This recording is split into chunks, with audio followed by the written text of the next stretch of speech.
Hi guys, this is Miss Pinnell, and today I'm going to be showing you how to use an area model to solve long division problems. So this was the strategy I had the most questions on, so I just wanted to make sure I had a chance to show you guys in a way that you could watch at home and kind of see another example of how to do this strategy.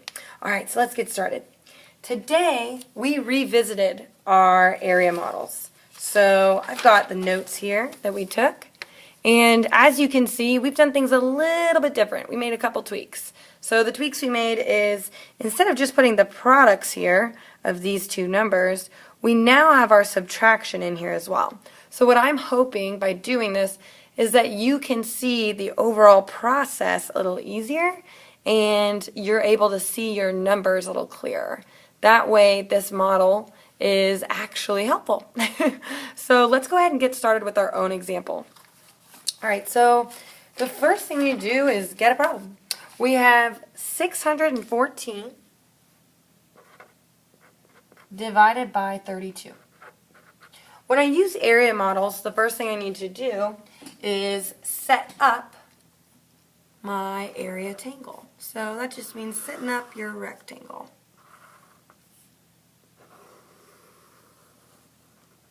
Alright, now you need to place your divisor and your dividend in their special spot. So 32, our divisor, is going to go on the outside to the left of this area tangle.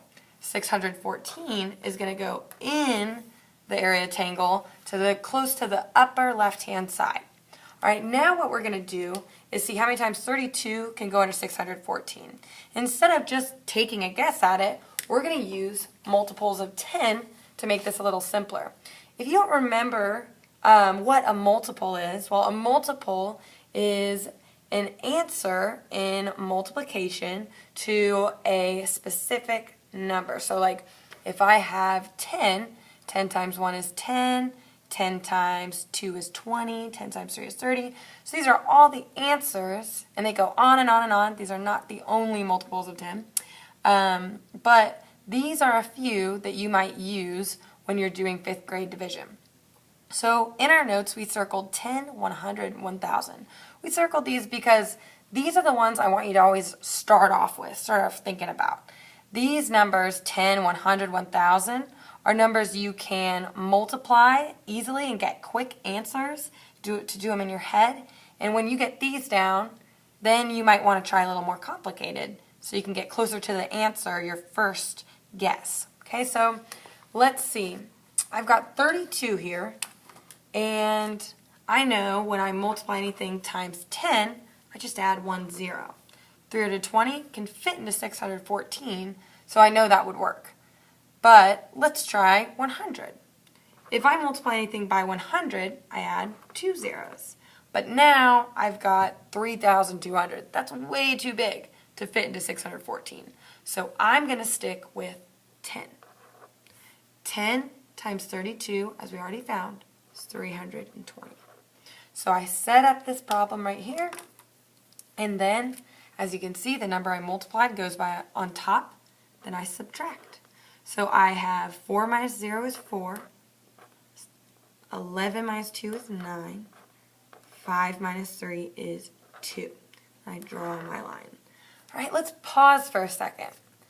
How is this like regular long division? Well, let's see. If I was solving this same problem, 614 divided by 32, the first thing I would do is use my fingers. I would cover up my 4 to see how many times 32 goes into 61. I know 1 time. 1 times 32 is 32. Then I would subtract. 11 minus 2 is 9. And then 5 minus 3 is 2. Bring down the 4, and there you have it. That's where my 294 comes from. So in area model division, you take this 294 and you move it on up. 294. All right? Here, just like we say, divide, multiply, and subtract, bring it on down and bring it on back, you're doing the same thing here. You're bringing it on back. Now, it's like you have a new dividend. You need to see how many times 32 goes into 294. All right, so I already know that 32 can't go into 294 10 times because I already can tell that 320 is too big to fit into 294. Just like here, I could only fit one 32 into 61. So here I'm down to single digits. All right, so let's see how this affects how we find our next digit. So what I'm going to do to figure out how many times 32 goes into 294, I can no longer use my multiples of 10 because 10 times 1 is 10. It's the smallest multiple of 10. Now I'm just down to single digits. So I'm going to write 32 and 294 down here. And I'm going to use my rounding to find my next number. So when I put my about signs in, I'm going to see 32 rounds down to 30. 294 rounds to 300. Whoop, look at that. Well, this would show us that 3 goes into 30 10 times. Again, we're meeting this 10, but we know a whole 10 can't fit in there. So what this rounding shows us, it's got to be really close to 10, like 9. So 9 is our magic number that we start with. We take 32, we multiply it by 9.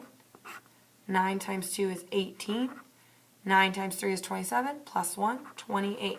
Sometimes when you do this method, you're going to get a number, a magic number that's a little high or a little low.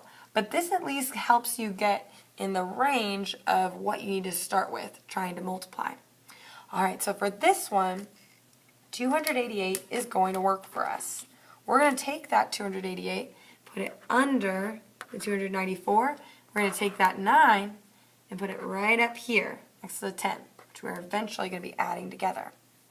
All right, so here, just like we did here, we're subtracting.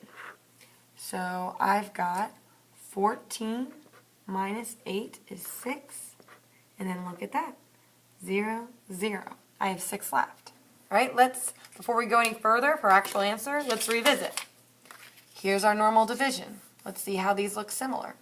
So I have 32 and 294. Because of this, I can see it goes in 9 times. 9 times 2 is 18. 9 times 3 is 27, plus 1, 28. Subtract. And I get my 6. So here you can see the answer is going to be 19, remainder 6. Here, when I look at my area model, to find my answer I need to add the numbers on top. So 10 plus 9 is 19. And then this number here, this 6, I see is too small for 32 to go into, so it's my remainder. All right, guys, I hope this helped. Hopefully seeing this demonstration helped us make it a little more clear. Good luck on your homework tonight.